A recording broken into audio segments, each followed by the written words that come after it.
Today, a double whammy, Western Kentucky, see if we can catch a couple stripers, and then meet up with some NASP champions and see if we can shoot some Asian carp.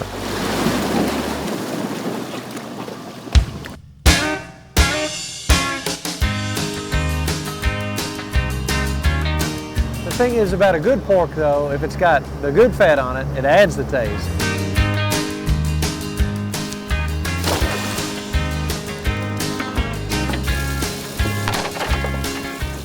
Now they were letting some water out, which Jim informed me is a good thing. Well oxygenated water with a lot of bait fish. That equals stripers. Same thing, just go to the bottom and then bring it up? Yep, pretty basic. Had one guy caught one a week ago this past Sunday, 39 inches long. Wow. 25 inches around the gut. It was, I should say girth, I guess. Now we just wanted enough striper for dinner. Now one striper, if you cut it up, or even a hybrid, is enough for 2 or 3 meals. That's what I'm talking about.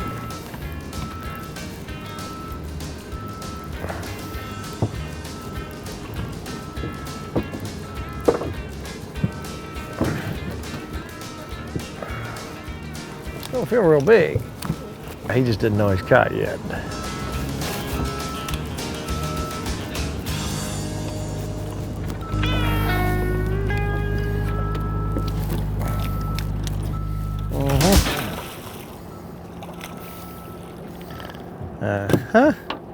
Yeah. Got the skunk out of the boat anyway. Yeah. Look at that. You know what? That's going to eat mighty good. I was going to say, what do you see when you see a fish like that? You know what? I see 2 big stinking honking fillets.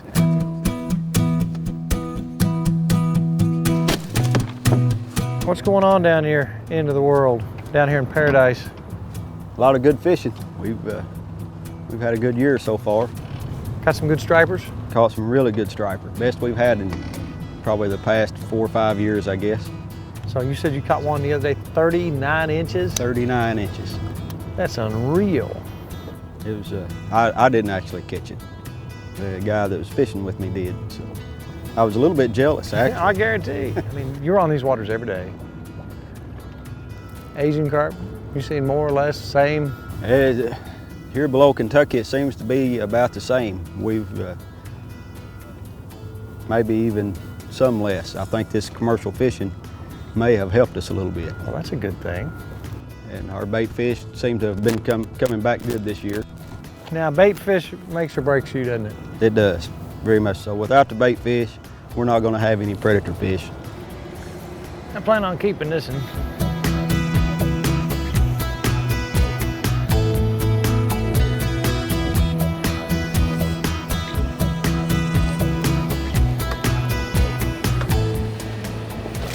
Oh, another good. Oh man, can you say dinner? I tell you what, that's good. That's a good sized fillet right there. Yes, it is. He ate that bait too, all the way. You know what that means? It means they're hungry. Right. He's got buddies down there, doesn't he? What do you catch besides striper? We're liable to catch anything. Sometimes we'll catch, on a good day, we'll catch 8 or 9 different species of fish. No kidding. You know, you can catch all of your, the striped fish, you know, from yellow bass, white bass, hybrids. There's a fish. Yeah, that feels like he might be a little different. This fish has got some shoulders, Jimmy. Feel a little bit different.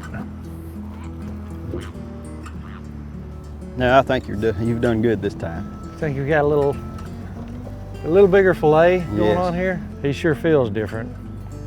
I think he's gonna make a run here in a minute. Look at that rod tip. And it's not a slouch of a rod either. What is that, a medium, heavy? It's a medium heavy. That fish got a little backbone, Jimmy. What have I got? You're kidding me. You're kidding me. Let's see, did I snag him? Nah. And speaking of silver carp, we have a couple of NASP shooters who are ready to shoot some fish. Dustin Johnson, what are you doing standing here today? Trying to shoot some fish. But why are you standing here? Why particularly did you get to come down here today? There's a reason. This past year at the Kentucky NASP State Tournament, I shot a 299 and I got first. 299 out of 300. Yep. Elizabeth Wagner is a champion. Tell us why you're standing here today. Hard work and a lot of practice. Have you ever shot fish? No. Oh, wow. Dustin has. This is going to be a blast. I've shot rabbits, deer, and some squirrels with my bow, but this never fish. is a whole new ball game. This is going to be so much fun. You know what? I'm not even going to explain it. Let's go out here. You're going to see. You'll see Dustin do it. Yeah, I might get to shoot one too if y'all let me. Well, You let me? I'll need some demonstrations though.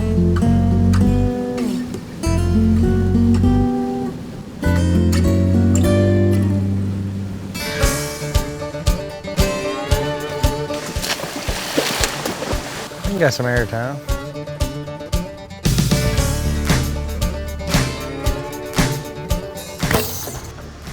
Oh, skipped off his back.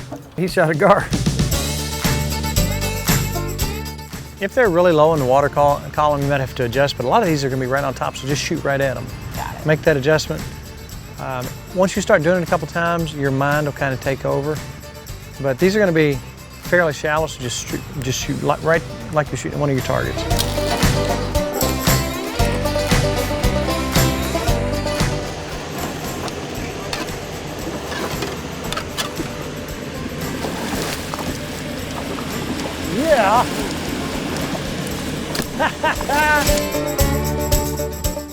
Yeah. Yeah, it's me. He's got a big gar.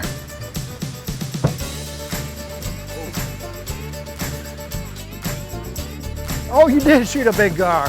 What? Oh man, now that might be a trophy. He'll destroy this boat. That is a monster gar. They'll hurt you.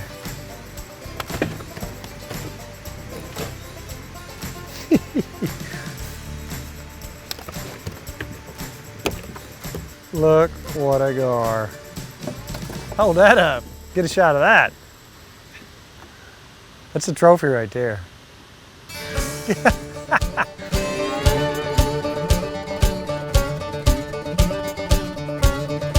Tell me the truth. How much do you practice? Do you practice every day? Per week, how much do you practice? I probably practice like 5 times a week. How many arrows you shoot during those There ain't sessions? no telling. So you shoot and shoot and shoot and shoot till you. What does it take to be a good archer? You need to be able to constantly focus. Once you get focused, it's mainly about just maintaining your form and trying to do the same thing every time. Consistency. You gotta be really consistent. I mean, like the smallest of little things can just throw you off, like major. And Get him? Yes! We got 3 on at one time.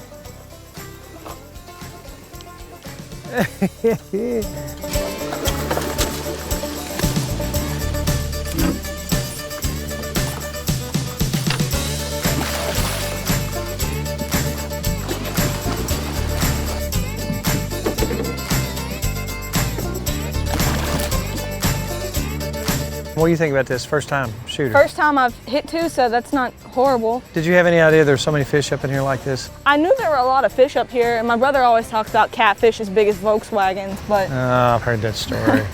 But I've never seen one of those Volkswagens. I've seen the fish, but not the Volkswagens. I got one of those stupid ones. I mean, monsters.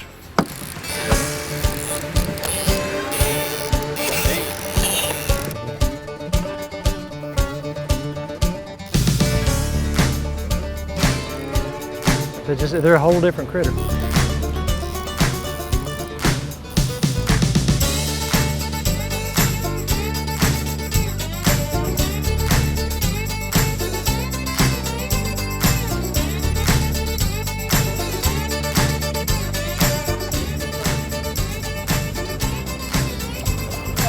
Oh my.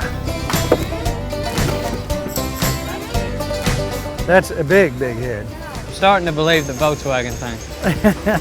I've never in my life.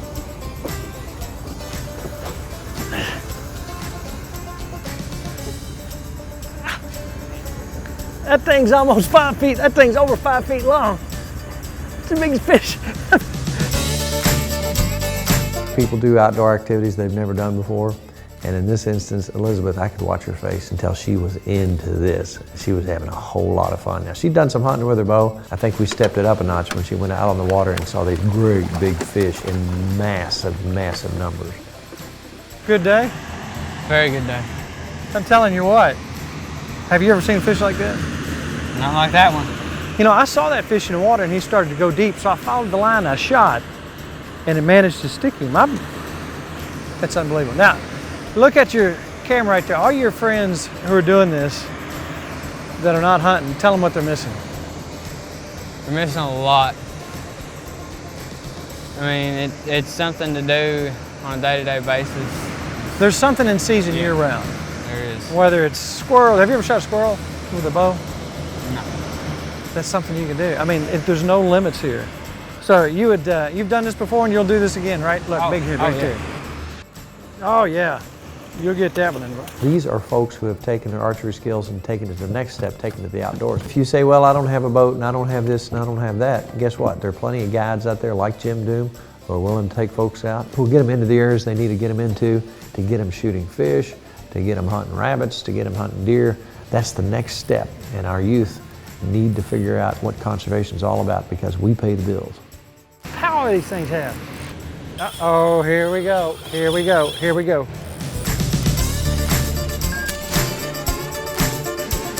I'm done, I'm gonna let them shoot. I'm gonna sit down for a while.